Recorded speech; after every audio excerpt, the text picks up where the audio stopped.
दा कास्टम बसुमतारी फंबायनि एनिफ्राय जेटसिम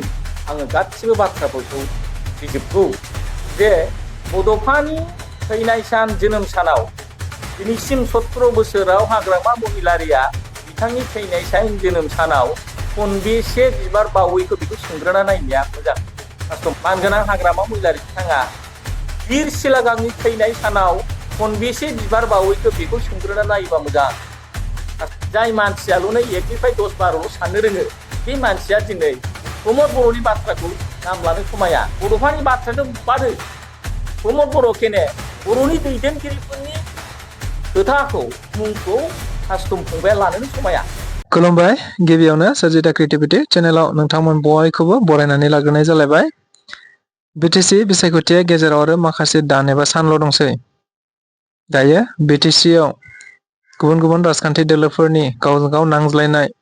गावजों गाव सोंखारिलायनाय, अजद होलायनाय बाथ्राफोरा दायो जोबोद गोख्रैयै गोसारबाय आरो बेनि गेजेरावनो नुनो मोनबाय दायो बिपिएफ आरो इउपिपिएल मोननै राजखान्थि दोलोनि गेजेराव गोबांथार खोथा बाथ्राफोरखौ लानानै दाङाबाजि खालामनाया सोलिजेनबाय। नंगौ,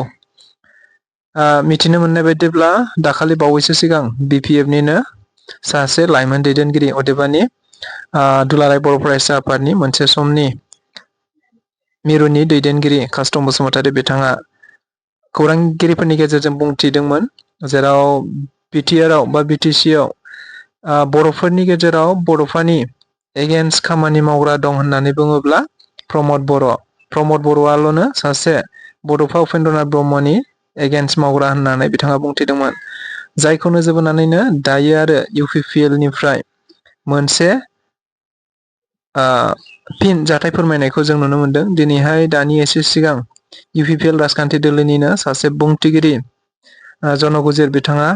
कास्टम बसुमतारीनि बिथांनि हेंथायै गोबांथार बाथ्रा बुंथिनायखौ जों नुनो मोनदों। नंगौ, बिथाङा बुंथिदों। आं बेनिनो माखासे बाथ्राफोरखौ नोंथांमोननि सिगाङाव फोरमायथिनानै होनि। बिथाङा मा बुंदों जन'गुजिर बिथाङा नायदो, कास्टम बसुमतारी बिथांनि एनिफ्राय जेडसिम गासिबो बाथ्राखौ जन'गुजिर बिथाङा मिन्थिजोबगौ होननानै बुंदों। लोगोसे जाय मन्थ्रिया 1-10-12 सिमल' साननो रोंगौ बेबायदि मानसिया प्रमद बर'नि मुंखौ लानो समाया। प्रमद बर'नि मुंखौ लानो समाया। लोगोसे बड'फा उपेन्द्रनाथ ब्रह्मनि मुङाथ' बाद दोन, प्रमद बर'आथ' बाद दोन, बर'फोरनि दैदेनगिरिफोरनि सासेबो मुंखौ लानो समाया होननानै कास्टम बसुमतारीखौ बिथाङा गोख्रों रावजों अजद होनायखौ नुनो मोनदों। लोगोसेनो हाग्रामा महिलारिनाव बर'नि थै दं होननानै कास्टम बसुमतारीया बुंथिनानै होदोंमोन। प्रमद बर'नाव बर'नि थै गैया होननानै बुंथिनानै होदोंमोन। बेनि फिननाय होननानैबो जन'गुजिर बिथाङा ओरैबायदि बुंथिदों, हाग्रामा महिलारिया 17 बोसोर सरखार खुंलांबाय। 17 बोसोराव बड'फा उपेन्द्रनाथ ब्रह्मनि जोनोम सान, थैनाय सान, बेयाव हाग्रामा महिलारिया दिनैसिम खेबबैसे बिबार बावहैखो बेखौ हाग्रामा महिलारिनाव सोंनानै लाग्रोथों होननानै बुंदों। बड'फा उपेन्द्रनाथ ब्रह्मआथ' बाद दोन, गावसिनि बिएलटिनि गिबि मुंख्लं बिर सिलागांनि मुसुखायाव 17 बोसोराव बेसेबां बिबार बावहैखो, बिर सिलागांखौ बेसेबां बिथाङा अनसायखो बेखौ हाग्रामा महिलारि बिथांनाव सोंनानै नायग्रोथों। बेनि उनाव गासिबो बाथ्राखौ बुंथिथों। जेबो बाथ्राफोरखौ मिथिया हसिया बेफोरबायदि बुंलाबायनाया थिग नङा होननानै बिथाङा बुंथिदों। हाग्रामा महिलारिनि हेंथायै बेफोर बाथ्राफोरखौ बुंथिदों। लोगोसेनो कास्टम बसुमतारी बिथाङा जाय बाथ्राफोरखौ मिथिथारा बे बाथ्राफोरखौ समाजारि बिजोंनि गेजेरजों जानला मोनला दा बुंलाबायथों होननानैबो बुंथिदों। कास्टम बसुमतारीया दुलाराय बर' फरायसा आफादनिफ्राय मानि थाखाय गावनि बिबानखौ बोख्लायजाखो बेफोरखौ ससियेल मिडियायाव बुंजाया आरो ससियेल मिडियायाव जों गासिबो बाथ्राखौनो बुंजोबजाया होननानै बिथाङा बुंथिनानै होआखै।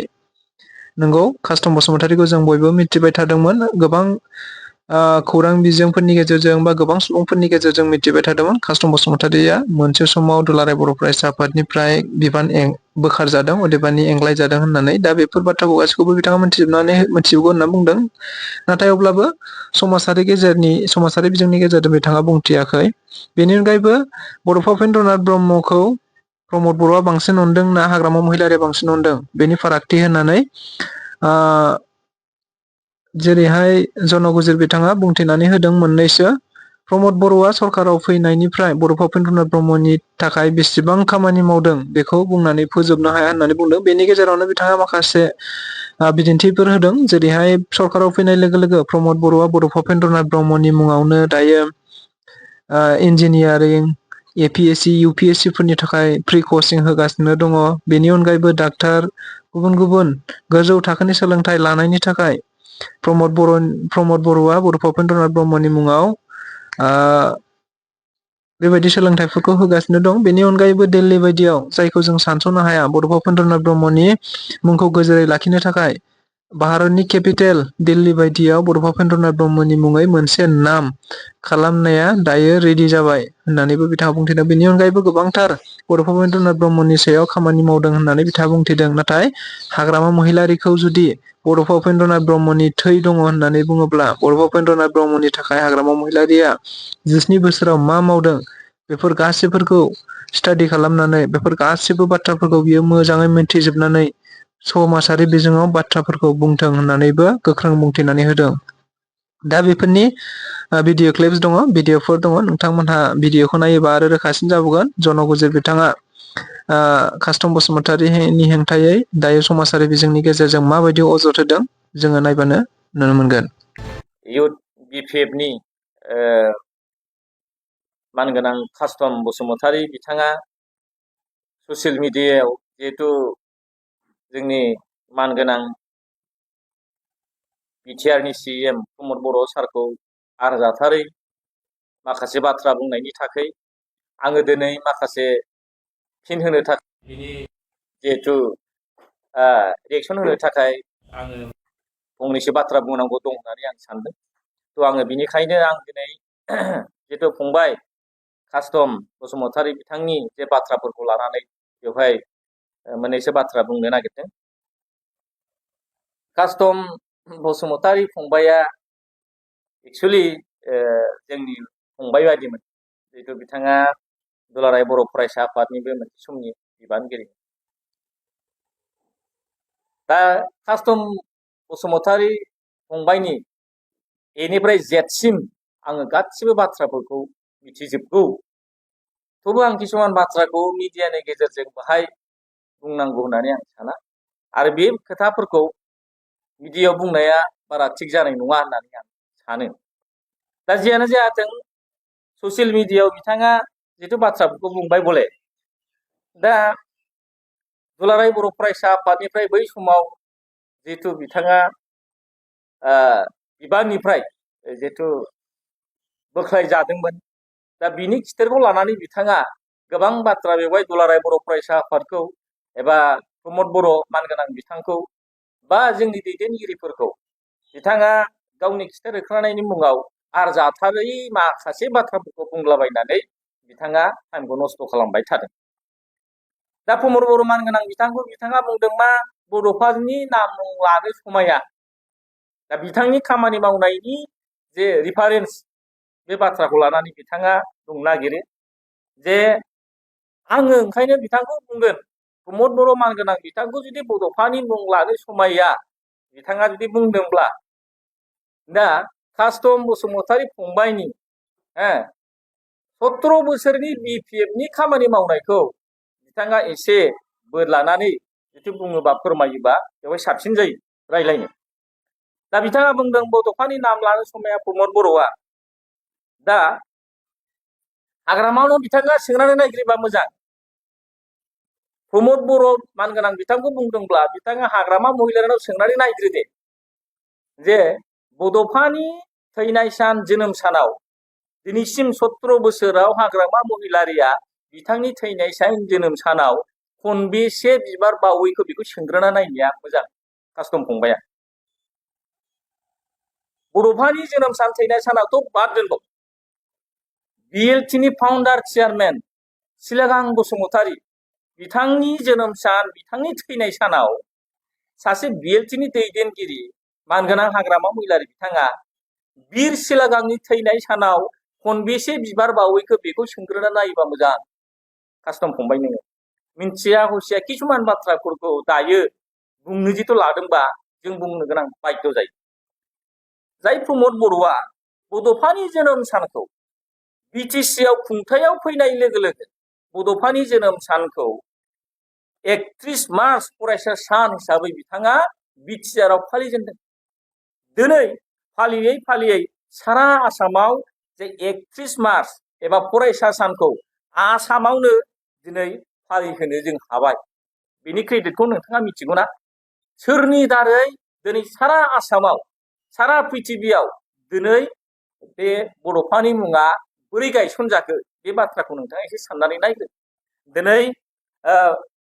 बड'फानि मुङाव प्रमद बर' दैदेननाय सरकारा बोसोरब्रैनि गेजेरावनो गोबां हाबाफारि लादों। बेखौ 17 बोसोराव नोंथाङा रिफारेन्स खालामनानै नाय। सुपार 50 मिशननि दारै दिनै दिल्लीयाव UPSC कचिं होगासिनो दं। नोंथाङा नुदोंना? जेरै सुपार 50नि दारै मेडिकेल कचिं केम्प सोलिगासिनो दं। दिनै सुपार 50नि दारै इन्जिनियार कचिं जों होगासिनो दं। बा UPPL जे प्रमद बर' दैदेननाय सरकारा दिनै बे कचिंखौ होगासिनो दं। आरो बड'फानि मुङाव सानथ्र'हायै नोंथांनो जों दिनै फोरमायनो हायो। नोंथाङा जुदि गियानि व्यक्तिबा, नोंथाङा जुदि बुजिना व्यक्तिबा, नोंथाङा नट खालामनानै ला, नोंथाङा बुजिनानै ला। गोदान दिल्लीयाव दिनै बड'फानि मुङाव प्रमद बर' दैदेननाय सरकारा बड'फाखौ गोजोरै गायसननांगौनि थाखाय दिल्ली दरबारावनो लामायाव बड'फानि मुंखौ दिनै फोसावनानै दिल्ली बायदि जायगायाव बड'फानि मुंखौ रसन खालामनो दिनै प्रमद बर' सरकारा साक्सेस जानो हाबाय। आरो बेल' नङा, बरागारियाव मडेल भिलेज गायसननानै जे बड'फानि जोनोम जायगा, बे जोनोम थावनियाव मडेल भिलेज गायसननानै दिनै प्रमद बर' दैदेननाय सरकारा बरागारि गामियाव जौगानायनि थाखाय गोबां अनुस्थान बिदि गायसननानै दिनै लेखा फरायनायनि, खामानि मावनायनि, आबाद खालामनायनि बेबायदि थासारिखौ दिनै खालामगासिनो दं। आरो बिनि अनगायैबो बड'फाखौ फबनाय जे थुलुंगाफुरि, बे थुलुंगाफुरियाव प्रमद बर' दैदेननाय सरकारा खौथि खौथि रांनि थाखाय दिनै जौगालु हाबा मावनायनि गेजेरजों बड'फानि मुंखौ गोजोर खालामनांगौनि थाखाय बेवहाय कनस्ट्राक्सन सोलिगासिनो दं। बेवहाय गुबुन गुबुन जौगाथाय खामानि मावगासिनो दं। नोंथाङा नुदोंना? आरो बिनि अनगायै गोबां हाबाफारिफोर प्रमद बर' मानगोनां बिथाङा लादों। नोंथाङा नट खालामनानै ला। दा नोंथाङा ओरैनो बुंनायनि मुङाव,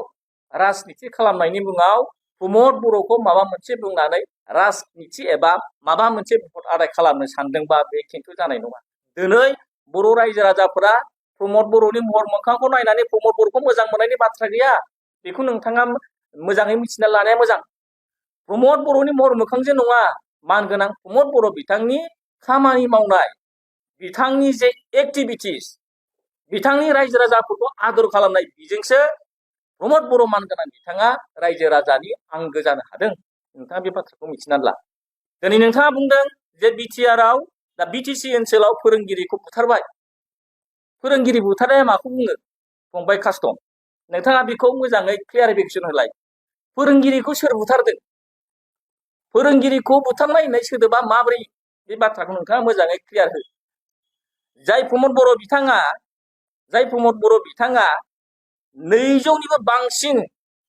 स्कुल रिपेयारिं दिनै खालामगासिनो दं। फोरोंगिरिफोरनि सायावनो बिथाङा नायबिजिरनानै रोजा रोजा फोरोंगिरिफोरखौ दिनै एपइन्टमेन्ट होगासिनो दं, फोरोंगिरि थिसनगासिनो दं। नोंथाङा बेखौ मिथिना मिथिया? गोबां एडिशनेल क्लास रुम बानायदों। टिचार एक्सप्लजार भिजिट खालामना गोबां जायगाफोराव फोरोंगिरिफोरनि जे एक्सपिरियेन्स बेखौ बारायदों। गंफ्रोमबो फरायसालिफोरखौ स्कुल एडप्शन खालामनानै स्कुलनि गोनांथिखौ, नांगौथिखौ दिनै मानगोनां प्रमद बर' बिथाङा खालामगासिनो दं। आं दहाय गिबियावनो बुंदों सुपार 50नि गेजेरजों गोबां हाबाफारि लागासिनो दं। बिनि अनगायैबो गियान सोरां, आलारि सोरां, गुबुन गुबुन जे बिथिंनि गेजेरजों स्किमनि दारै जोंनि फरायसाफोरखौ, जोंनि सोलोंसाफोरखौ फरायनायाव, दावगानायाव, फरायसालियाव फोरोंगिरिफोरखौ बेबादि हेल्प खालामनो थाखाय बिटिआर सरकारा, जोंनि प्रमद बर' सरकारा अनलि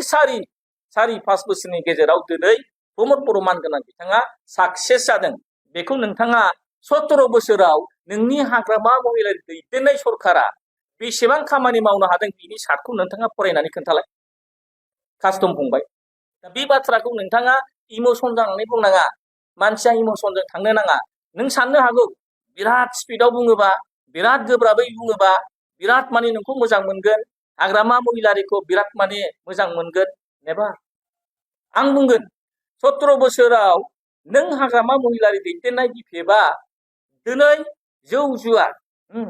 जोंनि लाइमोनफोरखौ बेबायदि एन्टि ससियेल एक्टिभिटिसनि गेजेरै जौ लोंनाय जुवा गेलेनाय तास गेलेनाय मेलायाव बाहायनानै 17 बोसोराव बर' लाइमोनफोरखौ दिनै हाग्रामा महिलारिया धंस खालामदों फोजोबस्रांदों जोंनि लाइमोनखौल' नङा जोंनि ससाइटिखौनो बर' जाथिखौनो मोनसे धंस खालामनो थांगासिनो दंमोन बेखौ प्रमद बर' मानगोनां बिथाङा रक्षना बेखना होनानै दिनै जोंनि बिटिआर सरकारा हमथानो हादों आरो बिनि थाखाय दिनै क'क्राझाराव नलेज फेस्टिभेल जादों नोंथाङा मिथिगौना मिथिया नलेज फेस्टिभेल जादों दिनै लेटारिनि फेस्टिभेल जादों गोजान गोजान जायगानिफ्राय देश बिदेशनिफ्राय श्रीलंकानिफ्राय जापाननिफ्राय गोबां बिदेशिनिफ्राय मोजां मोजां थुनलाइगिरि मोजां मोजां खन्थाइगिरि मोजां मोजां लिटारेसारनि मानसिफ्रा क'क्राझाराव फैनानै दिनै क'क्राझारनि परिस्थितिखौ दिनै बिथांमोना बाख्नायलांदों बे जों क्रेडिट लानाय बाथ्रा नङा नोंथाङा खोन्था 17 बोसोराव हाग्रामा महिला दैदेननाय सरकारा मालाबा बे खामानिखौ मावफेरदोंमोन ना मावाखै नोंथाङा मोजाङै साननानै नाय बाथ्राया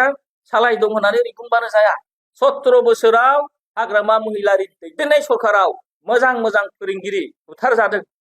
मोजां मोजां जोंनि बिजनेसमेनफोर गोमादों लांखारदों रां दाबिदों बिराद गाज्रि गाज्रि खामानिया बिथांनि सरकाराव सोलिदों बे बाथ्राखौ लानानै नोंथाङा रिफारेन्स खालामनानै बुंनो नाङा आं बुंदों ओंखायनो प्रेक्टिकेल मावनायजोंसो नोंनि फोरमानखौ नोंथाङा देखायनांगोन नों बुंब्लानो जाया जायनि थाखाय दिनै मानगोनां प्रमद बर' दैदेननाय सरकारखौ रायजो राजाफ्रा आंगो जादों आरो रायजो राजाफोरनि खाथियाव अनसायजानाय मोननानै प्रमद बर'नि जे दिनै स्पिड जे बिथांखौ मोजां मोननायनि जे थासारि हावा बे ओरैबायदि गोसारदों बेखौ नोंथाङा हमथानो हाया बुंनो नागिरदों जे कन्ट्राक्टरफोरा गोबां गाज्रि मोनबाय बेखौ नोंथाङा गुबुंले दैयाव थब्ल'नानै सानस्रिनो नागिरबा जानाय नङा कास्टम फंबाय नोंथाङा बे दैस्लुङाव थब्ल'नाय बायदि बे बाथ्राखौ बुंनानै रिफारेन्स खालामनो नागिरदों सोर बबे कन्ट्रेक्टरा सोर बबे मोजां बबे गाज्रि बेखौ नोंथाङा बासिनो नाङा दिनै नोंथाङा बिनि एन्सारखौ हो 17 बोसोर दैदेननाय सरकाराव 5.5 कौटि जे लाइबिलिटि बिपिएफ सरकारा गालांदोंमोन दिनैबो बे बिथांमोन कन्ट्रेक्टरफोरा दिनैनि प्रमद बर' दैदेननाय सरकारनि जिहेतु बे सरकाराव जौगालु खामानि मावनायनि दारै जे प्रमद बर' बिथाङा लाइबिलिटियानो जा कन्ट्रेक्टरफोरनो जा नै पर्यायक्रमे दिनै मानगोनां प्रमद बर' बिथाङा बिलखौ पर्यायक्रमे दिनै होगासिनो दं मोनगासिनो दं नोंथाङा बिनि हिसाबखौ ला मोजाङै नोंथाङा ला आरो दिनै नोंथाङा बुंदों गुबुन जायगानि कन्ट्रेक्टरा बेहाय खामानि मावफैयो नोंथाङा मिथिना मिथिया जे बेवहाय दिनै ग्लबेल मोनसे टेन्डार जायो आरो जाय ग्लबेल टेन्डाराव जायफोर कन्ट्रेक्टर बिथांमोना जायफोरहा क्रिडेन्सियेल दं जायफोर क्रिडेन्सियेल गोनां कन्ट्रेक्टर बिथांमोना बे ग्लबेल टेन्डाराव कन्ट्रेक्टरफ्रा खामानि मावनो मोनगासिनो दं आरो बेखौ रावबो हमथानो हाया दा बेवहाय खामानि मावनायनि बेलायाव नोंथाङा बेखौ लानानै राजनिति खालामनो नाङा बेखौ नोंथाङा जेरै मिथिगौ जोंबो मिथिगौ आरो रायजो राजाफोरा मिथिगौ दा नोंथाङा गोबां बाथ्रा बुंदों जे लाइमोनफ्रा प्रमद बर' मानगोनां बिथांखौ गाज्रि मोनबाय सोंखारिबाय नानानथा बाथ्राफोरखौ लानानै नोंथाङा गोबां बाथ्रा बुंनो नागिरदों आं बुंगोन दिनै मानगोनां प्रमद बर' बिथांखौ दिनै जों बाख्नायनांगोन लाइमोनफोरनि थाखाय दिनै प्रमद बर' मानगोनां बिथाङा गोबां हाबाफारि लादों जेरैहाय नोंथाङा नाय बिर सिलागां स्टेडियाम आं दहाय गिबियावनो बुंदों जोंनि बिएलटिनि फाउन्डार चेयारमेन मानगोनां बिर सिलागां बसुमतारी बिथांखौ मानगोनां प्रमद बर' बिथाङा दिनै स्वीकृति होदों लाइमोनफोरनि मुङाव मोनफ्रोमबो समस्ति खुनु बिटिसिनि मोनसेबो बियाबा दिनै बाद थालाङाखै मोनफ्रोमबो बिटिसि बियाबनि कनस्टिटिउयेन्सिफोराव बिर सिलागांनि मुङाव कौटि थाखाजों बिथाङा दिनै माने स्पर्ट्सनि स्टेडियाम बिर सिलागांनि मुङाव स्टेडियाम बिथाङा बानायगासिनो दं नोंथाङा नुदोंना नोंथाङा नुवाखैबा मोजाङै बिनि सायाव तदन्त खालामनानै नाय दिनै स्पर्ट्स जायफोर लाइमोन गेलेगिरिफोरनो थाखाय प्रत्येक डिस्ट्रिक्टआव 100 जन करिया दिनै स्कलारशिप होदों नोंथाङा नुदोंना प्रमद बर'नि दैदेननाय सरकाराव बे जागासिनो दं नोंथाङा खोन्था 17 बोसोराव हाग्रामा महिलारि सरकार दैदेननाय सरकारा लाइमोनफोरनि मुङाव माबा बिमुं दोननानै बेबायदि जोंनि जेथु लाइमोन गेलेगिरिफोरनि मुङाव माबा मोनसे आसुरि लादोंना नोंथाङा खोन्थानानै हो रायजो राजाफोरनो दिनै स्पर्ट्स आइटेमनि बेलायाव गोबां दिनै मानगोनां प्रमद बर' बिथाङा फुटबल राननानै होदों क्लाबाव मोनसेबो क्लाब थालाङाखै क्रिकेट गेलेग्रा क्रिकेटनि आइटेमफोर बिथाङा राननानै होदों भलिबलनि आइटेमफोर राननानै होदों बिथाङा हकिनि आइटेमफोर राननानै गोबां जोङो बुंथ'नो हायै मानगोनां प्रमद बर' बिथाङा बेबायदि आसनि लानानै दिनै लाइमोनफोरखौ खामानि मावहोगासिनो दं नोंथाङा मोजाङै तदन्त खालामनानै नाय नलेज फेस्टिभेल खालामदों आं दहायनो गिबियाव बुंखांबाय लाइमोनफोरनि थाखाय दिनै क'क्राझाराव दिनै जों मोनसे क्रेडिट दिनै क'क्राझाराव दुरान्ड काप जादों लाइमोन गेलेगिरि बिथांमोना दिनै दुरान्ड कापनि जे गोहोम बे गोहोमाव थानानै गोबां जोंनि गेलेनायखौ जोङो दावगालांगासिनो दं बारायगासिनो दं नोंथाङा मिथिगौना क'क्राझाराव IPL जागासिनो दं ISPL जागासिनो दङ क'क्राझाराव ISPL नि दारै जोंनि लाइमोन गेलेगिरि बिथांमोना गेलेनायनि जे आदब गेलेनाय जे टेकनिक बेखौ बारायहोनांगौनि बिनि दिनै जोंनि लाइमोनफोरा बेखौ खालामगासिनो दं बेबो मानगोनां प्रमद बर' दैदेननाय सरकाराव नोंथाङा मिथिगौना ग्रिन मिशन बिथाङा गायसननानै मानगोनां प्रमद बर' बिथाङा लाइमोनफोरखौ ज' खालामनानै ग्रिन मिशननि दारै बिफां गायनाय हाबाफारि बानायगासिनो दं नोंथांनि लिस्टआव गैयाबा नोंथाङा नट खालामनानै ला ग्रिन मिशननि दारै बिफां गायदों आबाद खालामदों बोरमा अमा दाउ फिसिनाय मैखुन बानायनाय गोबां आइटेम जोंनि लाइमोनफोरा दिनै मोनसे मिसगाइड जानानै बेलेग लामाजों थांनो नागिरनायखौ मानगोनां प्रमद बर' बिथाङा हमथानानै बे ग्रिन मिशननि दारै गोबां हाबाफारि लादों दिनै साफा लाइमोनफोरा गाव गावनि लाइफआव गायसननायनि जे मोनसे थागिदा बेखौ दिनै गायसननानै लानो हादों नोंथाङा मिथिगौना नोंथाङा 8 सिडुलनि बाथ्राखौ मिथिया हसिया बुंनो नाङा 8थि सिडुलाव गायसनजादों बेखौ हाग्रामा महिलारिया लाबोदों नोंथाङा बुंनो नागिरदों येस जों बुङा हाग्रामा महिलारि मानगोनां बिथाङा क्रेडिट गैया होननानै जों बेखौ बुंनो नागिराखै येस नंगौ हाग्रामा महिलारिनि दिनाव BTR एकर्ड जादों BTC एकर्ड जादों राइट हाग्रामा महिलारि बिथाङाबो मावदों नाथाय नोंथाङा मिथिना मिथिया जे बर' रावनि थाखाय गोबां बोसोर बर' थुनलाइ आफाद एबसु बर' रायजो राजाफोरनि मोनसे दाबि बर' रावनि थाखाय 8थि सिडुलाव भारतनि 8थि सिडुलाव बेखौ थिसननांगौ बर' रावखौ बे बाथ्राया जोंनि गोबां बोसोरनि मोनसे डिमान्ड बर' रायजो राजाफोरनि बर' साहित्य सभानि एबसुनि दिनै BTC एकर्डनि दारै बे जिनिसा बे एकर्डनि दारै फैफादों थिगैनो दं हाग्रामा महिलारि दैदेननाय BTC जे एकर्डआव बे गोरोन्थियाव जानानै फैबाय नोंथाङा बेखौबो सिमा जानांगोन नोंथाङा मिथिना मिथिया जे 2020 नि जे 27 फेब्रुवारियाव BTR एकर्डनि दारै बर' रावा आसाम स्टेटनि जे अफिसियेल एसोसिएट लेंगुवेज जाबाय बर' रावा दा बेबो जे BTR एकर्डनि मोनसे खामानि जाय BTR एकर्डनि मोनसे क्रेडिट आरो बेबो मानगोनां प्रमद बर' दैदेननाय जितु सरकार बे सरकारनि नाजानायाव दिनै बर' रावा जे आसामनि मोनसे अफिसियेल एसोसिएट लेंगुवेज जाबाय नोंथाङा बे बाथ्राखौ मानो मिथिना मिथिया नोंथाङा मिथियाबा बेखौ नट खालामनानै ला गोबां बाथ्रा बुंदों नोंथाङा दा सुजित नार्जारिनि बाथ्राखौ आङो बुंफिनबावनो लुगैदों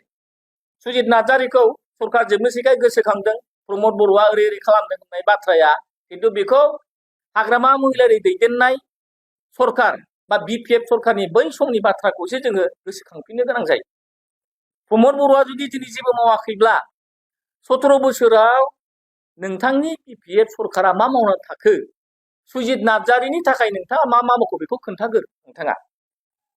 आं बिनिफ्रायनो बुजियो जे फंबाय कास्टमा जे 1 निफ्राय 100 सिम साननो रोङा बे बाथ्रायासो बाय फोरमान जादों गुबुन बाथ्रा नङा नोंथाङा नोंथांनि केरेक्टारखौ नोंथांनि आखल आखुखौ सोब बुंथिनानै लागासिनो दं बे बाथ्राखौ मोजाङै थाल लानाया मोजां बिराद स्पिडआव बुंबानो जे नों साननो रोङा जाय मानसियाल'नो 1 निफ्राय 10 12ल' साननो रोङो बे मानसिया दिनै प्रमद बर'नि बाथ्राखौ नाम लानो समाया आंथ' सानो प्रमद बर'ल' नङा बड'फानि बाथ्राजों बादो प्रमद बर' केने बर'नि दैदेनगिरिफोरनि खोथाखौ मुंखौ कास्टम फंबाया लानोनो समाया माबोरै नोंथाङा नाय 17 बोसोराव नोंनि बिफिबा मा मावदों आं बेखौ खोन्थानो 4 बोसोरावनो दिनै मानगोनां प्रमद बर' बिथाङा समस्ति मोनसेयाव नों सुजित नार्जारि अडिट'रियाम जिथु हल बेखौ बानायबाय मोनफ्रोमबो बिटिआरनि बियाबाव सुजित नार्जारिनि मोनसे अडिट'रियाम हल नोंथाङा मिथिगौ ना बिनि अनगायैबो गोबां हाबाफारि लादों जेरै जायफोरनाखि सुजित नार्जारिनि मुङाव गोबां आसनि दिनै माने बिटिआर सरकारा फोसावगासिनो दं आरो मावगासिनो दं दा नोंथांखौ आं बे बाथ्राखौनो ओंखायनो बुंनानै फोरमायथि हरनो सानो मानोना सुजित नार्जारिनि बाथ्राखौल' बुङाबालासिनो स्कुल कलेज इउनिभार्सिटि गोबां बेवहाय हाबनानै दं जायफोर मानगोनां प्रमद बर' दैदेननाय सरकारा बेफोरनि सायाव गोबां हाबाफारि लागासिनो दं नोंथाङा बुंनो नागिरदों जे बले स्कुल कलेज इउनिभार्सिटि थैजोबबाय बुथारजोबबाय जेबो खालामनो हादिया मावसोनो हादिया आं बेनि हिसाबखौ नोंथांनो होनो नागिरदों आं दहाय गिबियावनो बुंबाय स्कुल एडप्सन खालामनाय स्कुल रिपेयारिं खालामनाय गोबां बाथ्राफोरखौ आङो बेवहाय दायो गोसोखांहोनायनि लोगोसे आं फोरमायनो नागिरनाया बेनो जे मानगोनां प्रमद बर' दैदेननाय जे बिटिआरनि जे सरकार बे सरकारा जोंनि बिटिआर ओनसोलाव गासै 26टा कलेज दं 26टा कलेज आरो 26टा कलेजनि गेजेराव 10टा कलेज जायखौनाखि 17 बोसोराव हाग्रामा महिलारिया फोथासेबो मावनो हायाखै दांनो हायाखै जेखौ दिनै प्रमद बर' सरकारा बे 26टा कलेजफोरनि गेजेराव 10टा कलेजखौ सरकारि खालामनो हाबाय नोंथाङा मिथिगौ ना बेखौ हाग्रामा महिलारिया मालाबा मावफेरनो हादोंमोन हायाखै दिनै मानगोनां प्रमद बर' बिथाङा बे 10टा कलेजखौ सरकारि खालामनो हाबाय दा बे बाथ्राखौ आं फोरमायो बिनि अनगायै गोबां दं सिमा बारायनायनि बाथ्राखौ नोंथाङा बुंदों बिटिआरनि सिमा बारायनायनि बाथ्राखौ नोंथाङा जेबो मिथिया हुसिया बेवहाय बुंलाबायनाया थिग नङा बे बाथ्राखौ रायजो राजाफोरा मोजाङै मिथिगौ नोंथाङा मिथियाबा मिथिनानै ला दिनै नोंथाङा मिथिगौ जे 60टा रेभिनिउ भिलेज दानि गोदान जे नटिफिकेशनाव दिनै बे हाबबाय 60टा 60 भिलेज बेवहाय दिनै 60टा जुदि रेभिनिउ भिलेजआ जुदि हाबबायब्ला 60टा जुदि रेभिनिउ भिलेजआ हाबबायबा मोनसे रेभिनिउआवनो जुदि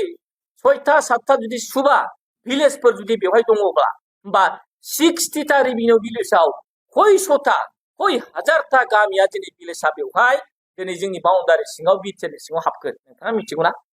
नोंथाङा मिथियाबा मिथिनानै ला दिनै नाय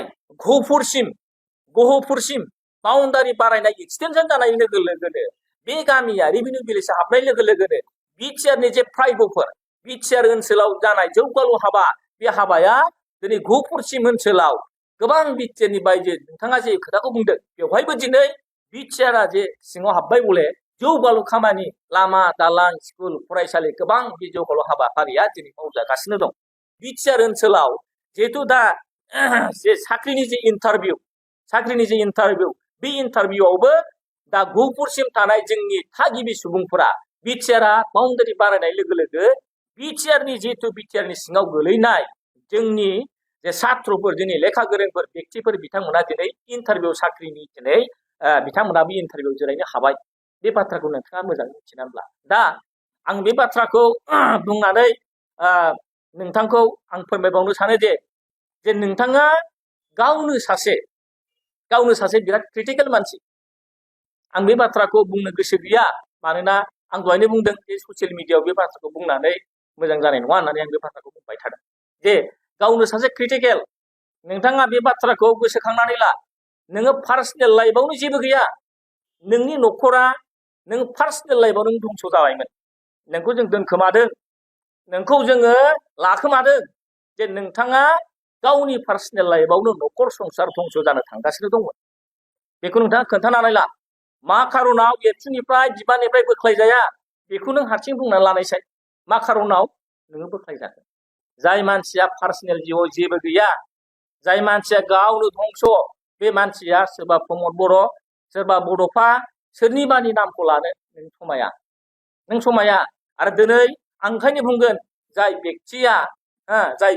गावनो जेबो गैया बे मानसिया पलिटिकेलाव फैनानै हुब्रा बाथ्रा बुंला फैनायखौ खुनु रायजो राजाफ्रा एक्सेप्ट खालामा खुनु दिनै जोंनि बर' मानगोनां बिथांमोना बर'नि रायजो राजा बिथांमोना नोंनि बाथ्रा बे बाथ्राखौ मुल्य दं होननानै साना मानोना 17 बोसोराव जों मिथिगौ रायजो राजा मिथिगौ गोबां बेबायदि अबस्था जोङो बोथिसे ओंखाम जानो जोङो बेबायदि सुबिदा सान्ति गैयामोन दैलिक मानसि लांखारनाय दैनिक मानसि गोमानाय बुथारलायनाय दानथारलायनाय बेबायदि परिबेसजों जोङो उन्मुखिन जाबोदों 17 बोसोराव बिपिएफ दैदेननाय सरखाराव दिनै मानगोनां प्रमद बर' बिथाङा बिटिआर सुक्ति खालामखांनायनि उनाव मोनसे सान्थिनि सुक्ति जे एकर्ड खालामदों बे एकर्डनि दारै दिनै जोंनि गेजेराव मोनसे गोजोननाय फैदों जोंनि गेजेराव मोनसे जौगानाय फैदों जोंनि बिटिआर ओनसोलाव बे हालामाव दिनै साफ्रोमबो रायजो राजाफ्रा गोजोननायखौ जों इन्जय खालामनो हादों जों गावजों गाव बिजनेस खालामनो हादों बोथिसे ओंखामखौ जों खबसे ओंखामखौ जोङो सान्थियै न'खराव जानो हादों स्कुल कलेजाव जों थांनो हादों जोङो बिजनेस खालामनो हादों